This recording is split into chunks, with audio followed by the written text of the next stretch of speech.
Salam sejahtera, kita bertemu dalam topik perihal anemia dalam kehamilan, di mana presentasi ini telah saya sampaikan pada malam klinik pada acara Pogi Banten 27 November yang lalu. Topik yang akan kita bahas perihal penyebab terbesar dari anemia adalah kekurangan zat besi. Anemia yang disebabkan oleh kekurangan zat besi atau iron deficiency menyumbangkan 62,6% dari seluruh kasus anemia secara global, di mana 1 dari 6 orang menderita anemia defisiensi besi. Dengan gejala yang terlihat adalah pucat, kuku rapuh, bibir pecah, rambut rontok. Dengan gejala yang terasa lelah, sakit kepala, nafas pendek, susah konsentrasi, pusing, tangan kaki terasa dingin, kelelahan, sulit tidur, rentan terkena infeksi. Diagnosa anemia defisiensi besi biasanya sulit karena jarang terlihat gejalanya, dan 40% penderita tidak memiliki gejala yang mengacu pada anemia. Jadi definisi anemia adalah suatu kondisi di mana terdapat kekurangan sel darah merah atau hemoglobin, dan Center for Disease Control mendefinisikan anemia sebagai kadar hemoglobin yang lebih rendah dari 11 gram per desiliter pada trimester pertama dan ketiga, dan kurang dari 10,5 gram per desiliter pada trimester kedua. Dampak anemia mulai dari anemia berat dengan HB kurang dari 4,7, meningkatkan mortalitas 3,5 kali lebih tinggi, 50% kelahiran prematur, 25% perdarahan pasca kelahiran, sepsis, dan lahir mati. Nah, di sini adalah beberapa kondisi efek dari kehamilan dengan anemia. Kemungkinan mulai dari pengaruh sesar, diabetes, hipertensi, pecahnya ketuban, fetal distress, placenta abrupsi, polydramnion, oligidramnion, spotrum labor, low birth weights, dan kemungkinan bayi masuk ke dalam NICU yang lebih tinggi. Etiologi paling umum adalah defisiensi zat besi, perdarahan, juga bisa terjadi akibat infeksi parasit, bakteri, infeksi virus seperti HIV, inflamasi seperti Crohn disease atau colitis ulceratif. Sementara ini adalah tabel yang kita jelaskan perihal kondisi-kondisi penyebab anemia dalam kehamilan, yaitu iron deficiency, perdarahan, penyakit kronik, anemia megaloblastik, anemia hemolitik atau anemia plastik. Anemia defisiensi Fe ditandai dengan kurangnya ferrum dalam tubuh kita, zat besi kurang. Ditandai dengan morfologi darah tepi, yaitu eritrosit mikrositik hipokromik. Tata laksana dan pemberian suplementasi ferrum 30-60 mg dan asam folat harian 400 mikrogram. Komplikasi yang terjadi rentan infeksi pada ibu hamil, insufisiensi kardiovaskuler, eklamsia, resiko perdarahan yang lebih tinggi. Jadi ini adalah parameter-parameter yang seharusnya kita perhatikan dalam kehamilan, yaitu jangan sampai hemoglobin kurang dari 11 pada tiap trimester. Nah, etiologi anemia karena perdarahan, misalnya placenta previa, solusio placenta, inflamasi saluran cerna, bisa terjadi pada masa kehamilan dan meningkatkan angka kelahiran preterm dan resiko anemia pasca bersalin. Anemia karena penyakit kronik, misalnya karena insufisiensi ginjal, penyakit jaringan kulit atau penyambung, tulang, otot, neoplasma atau keganasan, dan infeksi pada darah. Anemia pada kehamilan juga bisa terjadi karena defisiensi asam folat, di mana diet pada ibu hamil tidak seimbang, malabsorpsi atau penyalahgunaan alkohol. Kita berikan rekomendasi asam folat 400 mikrogram per hari. Anemia defisiensi B12 dengan faktor intrinsik defisiensi, misalnya riwayat operasi lambung, gangguan malabsorpsi, biasanya kita jumpai dengan gejala neuropsikiatrik, parestesi, kebas, depresi, mudah marah, dan otot lemah. Komplikasi pada ibu hamil bisa terjadi neural tube defect, abortus spontan, dan bayi berat lahir rendah. Nah, anemia pada kehamilan yang lain adalah anemia hemolitik, bisa terjadi karena autoimun hemolisis. Etiologi bisa primer atau sekunder. Kemudian drug-induced hemolysis yang dipengaruhi oleh obat-obat tertentu.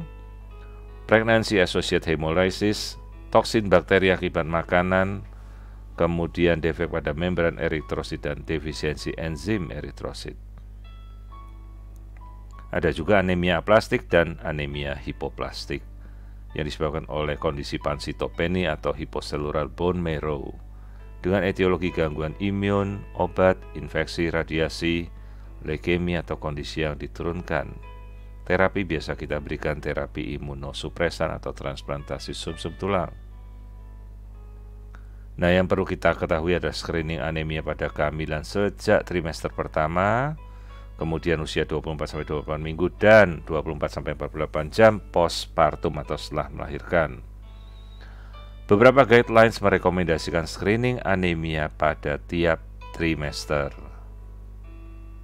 Jadi pemantauan anemia dapat terjadi peningkatan resiko IUGR pada ibu-ibu dengan kekurangan zat besi atau darah, skor Apgar yang rendah, dan kematian perinatal. Karena itu perlu dilakukan pemantauan terhadap tumbuh kembang janin dan struktur otak janin. Fetal anemia paling sering terjadi karena aloimunisasi, di mana sistem imun tubuh tersensitisasi terhadap antigen eritrosit asing dan memproduksi imunoglobulin G, menyebabkan hematopoiesis clearance. Ada lagi infeksi virus parvovirus, merupakan virus DNA yang memiliki afinitas dengan sel progenitor eritroid, menyebabkan hemolisis, sehingga menyebabkan kondisi gagal jantung pada bayi, hidrofetalis, dan akhirnya kematian. Pemeriksaan pada janin dengan anemia, gold standarnya adalah kita mengambil sampel darah janin pada tali pusat. Namun ini tindakan yang invasif dan membawa resiko tinggi. Pada beberapa penelitian sudah pernah dipublikasikan pada sekitar tahun 90-an, bagaimana kita mengukur panjang liver pada bayi, di mana panjang liver lebih dari 90% mendeteksi adanya anemia pada janin. Nah, ini adalah contoh bagaimana kita bisa mengukur panjang liver pada usia sekitar 28 minggu dengan panjang liver sekitar 4,2, dan ini adalah kondisi yang normal. Sangat mudah untuk dilakukan dan bisa kita lakukan kapan saja tanpa kesulitan. Kita ukur pada posisi longitudinal panjang liver pada lobus kanan hepar atau liver bayi. Di sini kita dapatkan liver length 4,2 cm. Nah, ini adalah kasus lain di mana bayi mengalami hidrofetalis dan kita bisa ukur pada 24 minggu panjang livernya sudah mencapai 4,95 cm, di mana ini pada grafik berukuran di atas 90 persentil normal. Jadi ini adalah suatu kondisi yang kita bisa lakukan pada keseharian pemeriksaan untuk mengukur panjang liver bayi. Nah, di sini adalah kasus yang kita tampilkan pada grafik, di mana kasus B dengan hidrops ternyata panjang livernya mencapai persentil 90 lebih. Nah, ini kasus yang normal, persentilnya berada pada sekitar persentil 50. Ada lagi pemeriksaan janin dengan melakukan pengukuran middle cerebral artery atau arteri cerebri media peak systolic velocity, di mana kita rekomendasikan untuk mendeteksi anemia apabila kecepatannya melebihi mean of median 1,5 pada usia kehamilan. Di sini kita bisa tampilkan pada tabel, di mana titik merah menunjukkan bayi-bayi yang anemia dan titik biru menunjukkan bayi yang normal. Jadi dengan mengukur arteri cerebri media peak systolic velocity, semakin arus darahnya kencang menunjukkan bahwa aliran darah semakin encer, artinya bayi tersebut memiliki kondisi anemia. Nah, ini kita tampilkan bagaimana kita melakukan pengukuran middle cerebral artery pada Circle of Willis. Kita ambil middle cerebral artery sampel. Terlebih dahulu kita tampilkan dari basic cranium. Nah, di sini kita bisa lihat middle cerebral artery. Kemudian kita ukur tepat pada bagian terdistal dari middle cerebral artery yang kita tampilkan ini.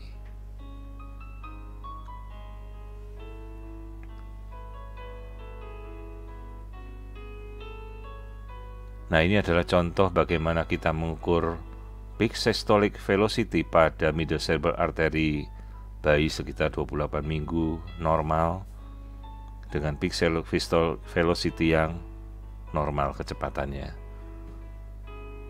Jadi tidak melebihi mean of median 1,5, 46,1 cm per second peak systolic velocity-nya. Nah, ini adalah contoh kasus yang kita temukan tadi dengan hydrop fetalis. Kita ukur middle cerebral artery pada peak systolic velocity. Sinyal terdapat tampilannya sempurna. Kemudian kita ukur kecepatan dari sistoliknya.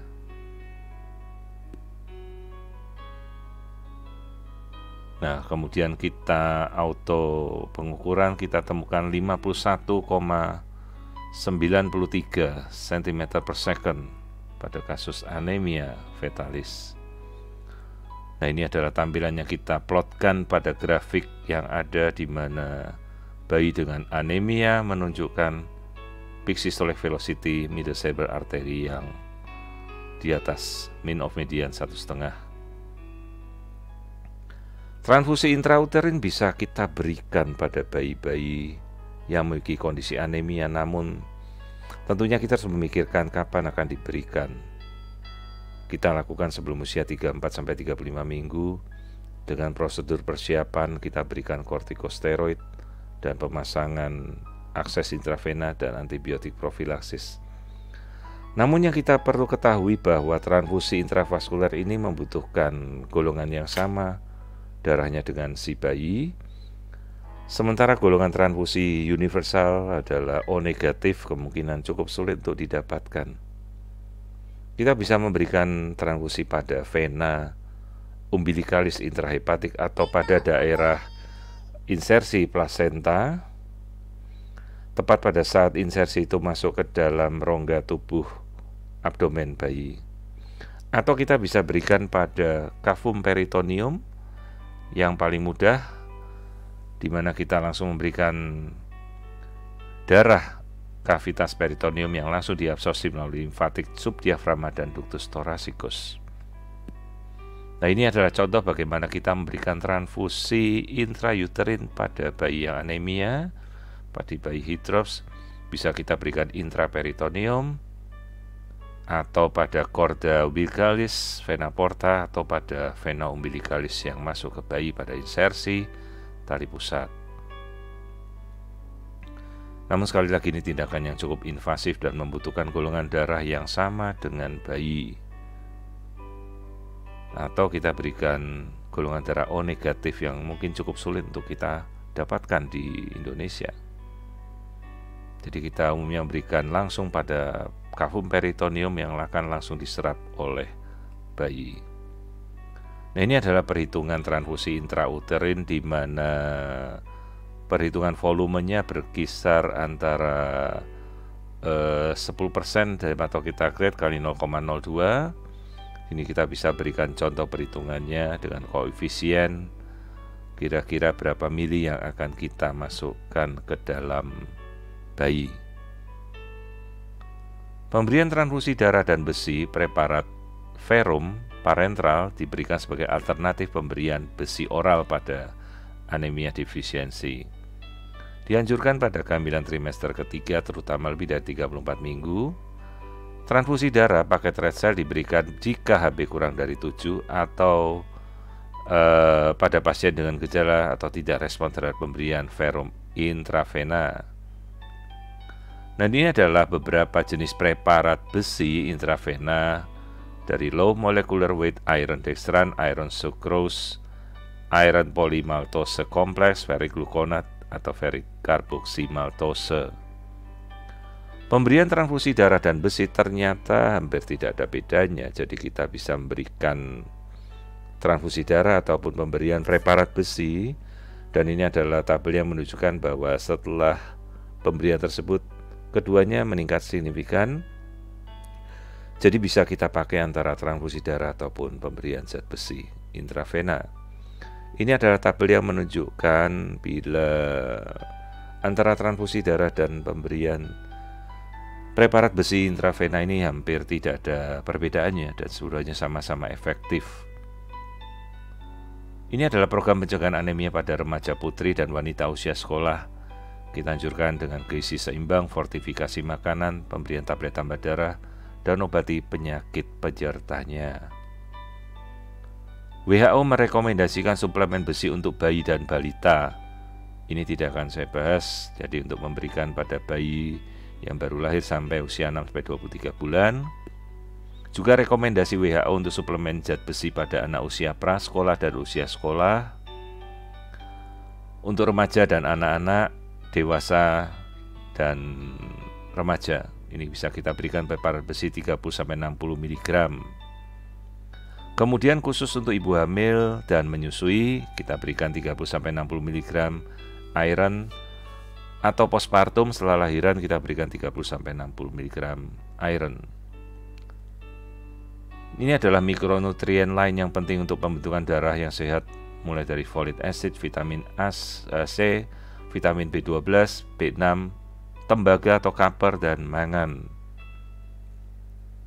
Nah, di sini kita akan membahas beberapa contoh preparat zat besi yang bisa kita berikan, mulai dari ferrous sulfat, ferrous gluconate, ferrous fumarat, ferrazone, atau iron polymaltose complex,